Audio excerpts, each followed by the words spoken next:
Hi, this is RGK and today I'm showing you Supraland. Don't be like me and don't get fooled by the screenshots or the video into thinking that Supraland is a colorful RPG for kids. Okay, the stickman style for the character is actually tied to a child's imagination, but that's only because it's a setting of this sandbox puzzle platformer. Think of Zelda meets Portal and you have a better idea of what this game plays like. Truth is, besides Portal and Zelda, the closest game I could think of that relates to Supraland is Always Awakening. Both let you conjure a simple box, both provide a seamless world in which you grow your powers to learn your puzzle platforming tricks. It allows you to revisit previous areas to open up new routes and discover new secrets in a pure Metroidvania style. Most importantly, both showcase an incredible level design. Supraland sounds simple. There is a small village, and you receive a quest that prompts you to leave the Red People Village in search of the Blue People Village.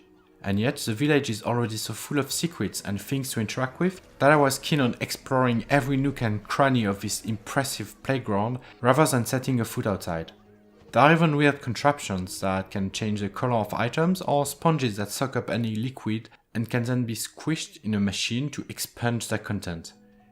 There were also a few intriguing areas I could not access that hinted that I could revisit them once I acquired new tools and powers.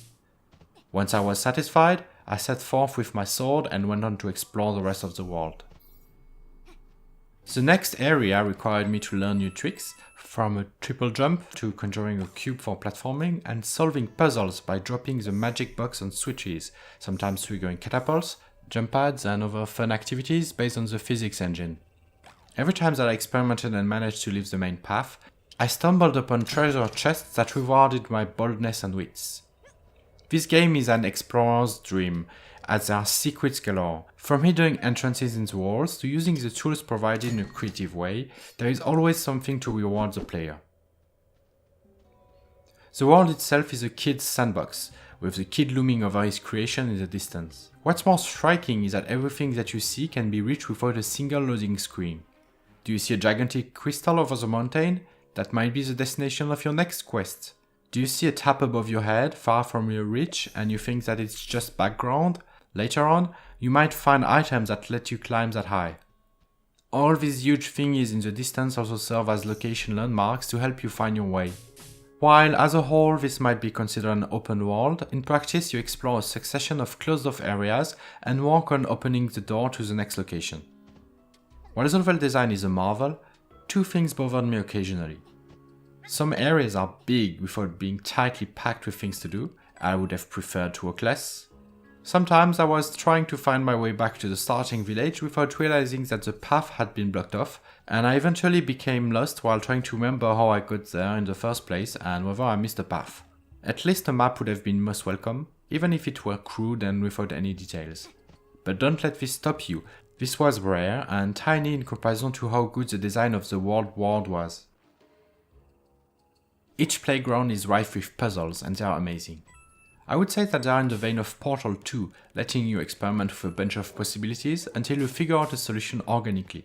There are puzzles based on box placement, colors, electricity and so on, and the game manages to constantly renew the experience while forcing you to remember the knowledge you acquired in solving earlier puzzles. Sometimes you stumble upon a large area with absolutely no idea how to solve anything, and then as you experiment here and there, it connects in your mind. You start to see the big picture, and you feel amazing for solving it. There are also many moments that require you to think out of the box and realize that some random item or decoration actually has a property that you are looking for, and you use it to solve the puzzle. Mind-blowing. I will just warn you that there is a lot of platforming involved as well, including grappling hook later on, and if you are not skilled with moving around in first-person games, this game will be fiendishly difficult for you. Both the puzzles and platforming are not easy, although Supraland is good at gradually showing you what to do. There are also some characters occasionally giving you hints. Since it doesn't bog itself down with realism, the world is arbitrarily built like a video game, and it works perfectly. Supraland started a little bit like Zelda, grabbing a sword and going on an adventure while helping out the locals. The dialogues are often witty and funny, but the story itself is very basic, and it simply points you in an arbitrary direction. I wasn't bothered by this, as the gameplay was its own reward, but it will prevent the game from shining as much as it deserves and reach the mainstream audience. What surprised me also was the length of the game. After a few hours, feeling that I had already extracted plenty enough enjoyment from the game, I looked at the completion rate, only 20%. I was happy that there was so much more waiting for me to discover. Even while not playing the game, my mind was thinking about the places I could visit, the puzzles that I might have missed. Depending on whether you breeze through or take your time exploring, it can take 12 to 25 hours to complete.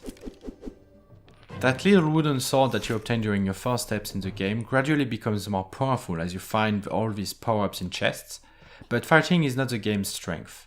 Each location can spawn cute little skeletons and lava golems that beeline for you, and you hit them repeatedly with your sword. Or you use your cube to creatively smash them. Later, there are more fun methods to dispatch them, such as telefragging them with your magic cube or using energy guns. Surprisingly, the game then encourages you to combo an explosion by sending a slow projectile with your primary fire and setting it ablaze with your hitscan alt fire. It's a bit like the shock rifle in Unreal Tournament, albeit faster but weaker. While it's nothing to cry home about, it keeps you on your toes and adds variety to the experience. Technically, Supraland runs okay, but I had to lower the settings a lot to avoid frame rate drops. It's made on the Unreal Engine 4, which is very demanding. While the sounds are on point to let you know when something is going on, the music is not very interesting and sometimes distractingly stops in the middle of a track. You might want to see whether you like the game more with or without depth of field, as it blurs what's in the distance. Either you like this effect that makes you feel like a toy, or you prefer to see the world with a better definition. What's crazy about this game is that it was mostly made by one person, David Munich. He's clearly very talented, and Supraland feels too enormous and packed with content to have been made by one man only. This is an impressive labor of love. To conclude, I'm afraid that the lack of a compelling story and a more striking character design won't get Supraland on most people's radar, but it would be a shame to miss such an incredible gem. Rarely have I felt so constantly enchanted by exploration and discovery, as this world is masterfully designed and the puzzles are amazingly engaging. It's an absolute pleasure to experiment and figure things out in Supraland. This game is a perfect blend of adventure, puzzling and platforming, with a little bit of shooting on top. Just keep in mind that all of this requires skill, but the game guides you to progressively learn its mechanics. Hands down the best first-person puzzler since the Portal series, I strongly recommend this surprising title. I hope you enjoyed this video, bye!